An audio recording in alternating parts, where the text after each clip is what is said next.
সকল রোগের শিফা সাল্লি আলা মুহাম্মদ। আলহামদুলিল্লাহি রাব্বিল আলামিন ওয়াসসালাতু ওয়াসসালামু আলা সাইয়্যিদিল মুরসালিন আম্মা বা'দ ফাউযু বিল্লাহি মিনাশ শাইতানির রাজিম বিসমিল্লাহির রহমানির রহিম। আসসালাতু ওয়াসসালামু আলাইকা ইয়া রাসূলুল্লাহ ওয়া আলা আলিকা ওয়া আসহাবিকা ইয়া হাবিবাল্লাহ। আসসালাতু ওয়াসসালামু আলাইকা ইয়া নবিয়াল্লাহ ওয়া আলা আলিকা ওয়া আসহাবিকা ইয়া নূরাল্লাহ। মাদানী চ্যানেলের দর্শক, অনুষ্ঠান সকল রোগের শিফা সাল্লি আলা মুহাম্মদ। এই অনুষ্ঠানে আমরা আপনাদেরকে স্বাগতম জানাচ্ছি। দর্শক, এই সংক্ষিপ্ত অনুষ্ঠানে আমরা প্রিয় নবী সাল্লাল্লাহু তাআলা আলাইহি ওয়াসাল্লামের অত্যন্ত সুন্দর বাণী দরুদ শরীফের ফজিলত সম্পর্কিত হাদিসে পাক শুনে থাকি। আল্লাহ তাআলার প্রিয় বান্দাদের সুন্দর সুন্দর ঘটনা এবং দরুদ শরীফ এর বরকত সম্পর্কে আমরা শুনে থাকি।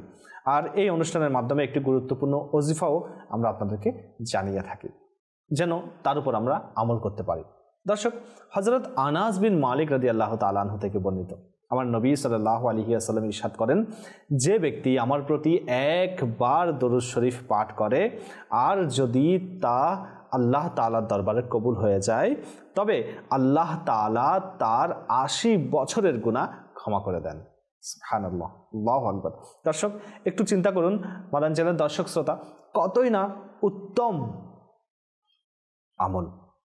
একবার দরুদ শরীফ যদি কবুল হয়ে যায় তবে ৮০ বছরের গুনাহ ক্ষমা হয়ে যায়। সুতরাং কেন অনর্থক কথার মধ্যে আমাদের সময় নষ্ট করব?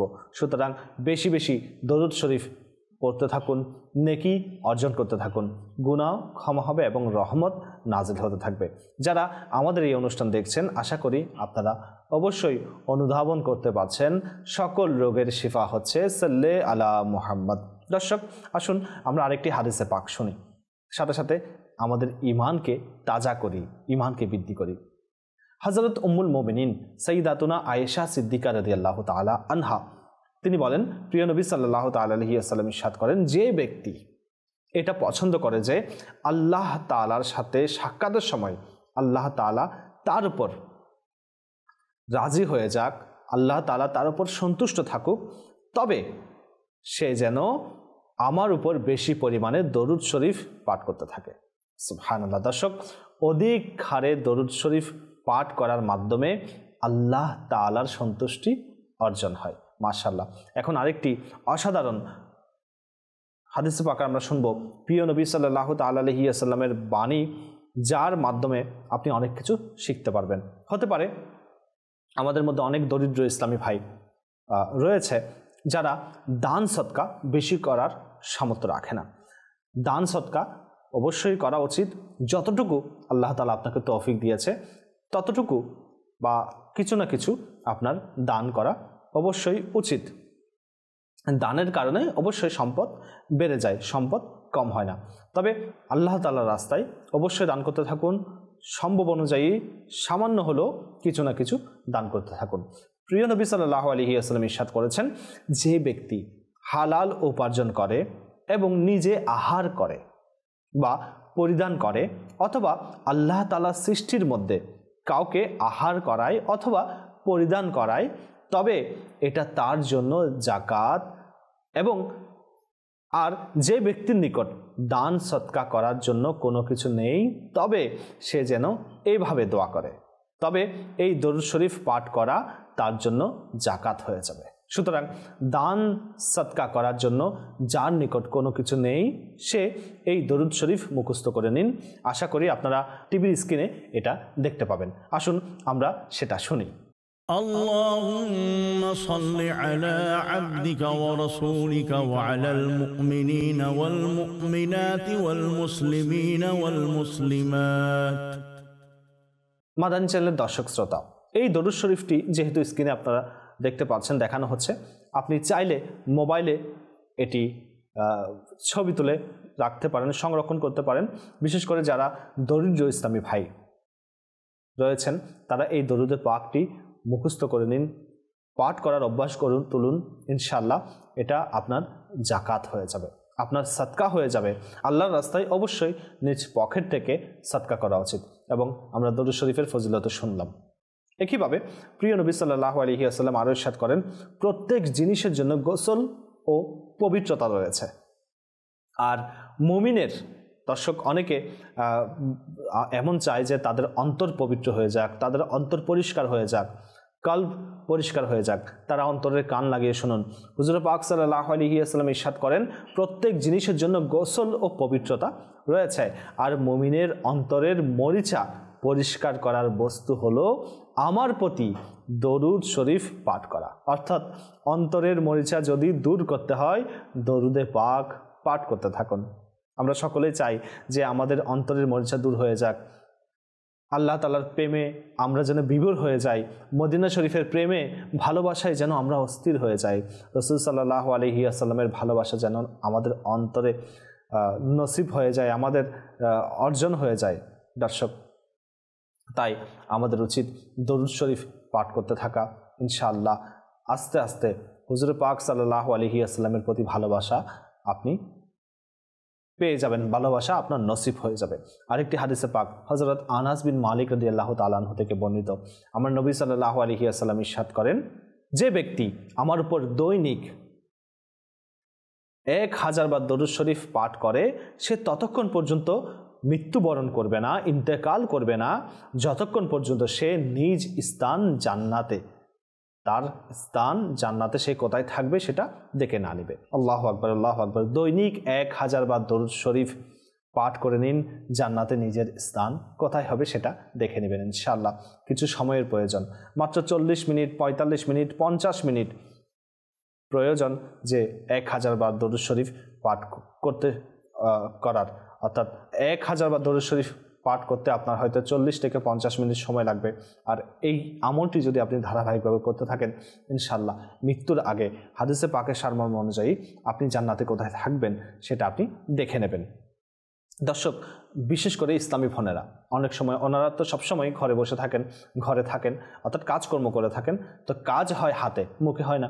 তো সেক্ষেত্রে মুখে, আপনার মুখ দ্বারা, আপনার জিহ্বা দ্বারা আপনি দরুদ শরীফ পড়তে থাকুন, দরুদে পাক পড়তে থাকুন এবং কাজকর্ম করতে থাকুন।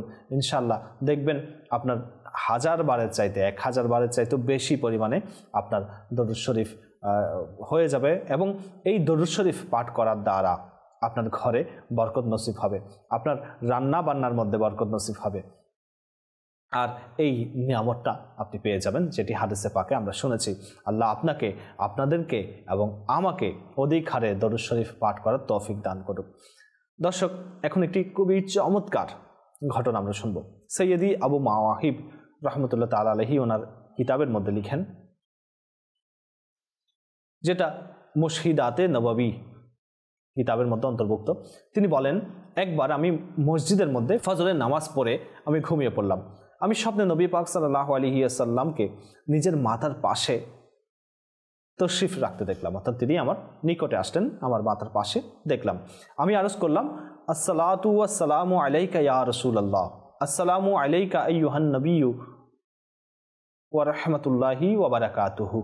তখন প্রিয় নবী সাল্লাল্লাহু আলাইহি ওয়াসাল্লাম বললেন, আমি আমার রবের বান্দা এবং তুমি আমার গোলাম। কতই না সুন্দর কথা তিনি শোনালেন। তখন তিনি আরজ করলেন, জি ইয়া রাসূলুল্লাহ, আমি এই কথার উপর সন্তুষ্ট রয়েছি। তখন হুজুর পাক সাল্লাল্লাহু আলাইহি ওয়াসাল্লাম ইরশাদ করেন, যদি তুমি এই কথার উপর সন্তুষ্ট থাকো, তবে দরুদ শরীফ প্রেরণ করার সময় পরিপূর্ণ দরুদ শরীফ তুমি কেন পাঠ করো না? আমি আরজ করলাম, ইয়া রাসূলুল্লাহ সাল্লাল্লাহু আলাইহি ওয়াসাল্লাম, সেটা দীর্ঘ হওয়ার কারণে, বড় হওয়ার কারণে। তখন হুজুর পাক সাল্লাল্লাহু আলাইহি ওয়াসাল্লাম বললেন, যদি দুরুদ ও সালাম পড়ো, তবে শুরু এবং শেষে কমপক্ষে একবার হলো দরুদ শরীফ পাঠ করো। তখন তিনি বললেন, আমি কিভাবে পড়বো? তখন হুজুর পাক সাল্লাল্লাহু আলাইহি ওয়াসাল্লাম একটি দরুদ শরীফের শিক্ষা দিলেন। আজ আপনারা সেটা নোট করে নিন, ইনশাআল্লাহ আমরা শুনবো। আপনারা টিভির স্ক্রিনে সেই দরুদ পাকটি দেখতে পাবেন। اللهم صل على سيدنا محمد وعلى آل سيدنا محمد كما صليت على سيدنا إبراهيم وعلى آل سيدنا إبراهيم وبارك على سيدنا محمد وعلى آل سيدنا محمد كما باركت على سيدنا إبراهيم وعلى آل سيدنا إبراهيم في العالمين إنك حميد مجيد. السلام عليك أيها النبي ورحمة الله وبركاته. এটি খুবই চমৎকার একটি দরুদ পাক, দরুদ ইব্রাহিম পড়তে থাকুন। এই দরুদ পাক ও যদি শিখা হয়ে যায় সেটাও পড়ুন এবং বেশি করে বরকত লাভ করুন। আরেকটি খুবই চমৎকার ঘটনা আপনাদেরকে শোনাবো। হযরত আব্দুল্লাহ বিন সালাম রহমতুল্লাহ তাআলা আলাইহি বলেন, আমি আমার ভাই ওসমান রহমতুল্লাহ তাআলা আলাইহির নিকট সালাম করতে আসলাম। তখন তিনি বললেন, ভাইজান, আমি আজ রাতে নবী পাক সাল্লাল্লাহু আলাইহি ওয়াসাল্লামকে স্বপ্নে দেখেছি। হুজুর পাক সাল্লাল্লাহু আলাইহি ওয়াসাল্লাম আমাকে একটি পাত্র প্রদান করেছেন যাতে পানি ছিল। আমি পরিতৃপ্ত হয়ে সেই পাত্র থেকে পানি পান করলাম। সেই পানির শীতলতা আমি এখনও পর্যন্ত অনুভব করছি। আমি বললাম, আপনি এমন মর্যাদা কিভাবে লাভ করলেন? তখন তিনি বললেন, নবী পাক সাল্লাল্লাহু আলাইহি ওয়াসাল্লামের উপর বেশি পরিমাণে দরুদ ও সালাম পাঠ করার কারণে। সুবহানাল্লাহ।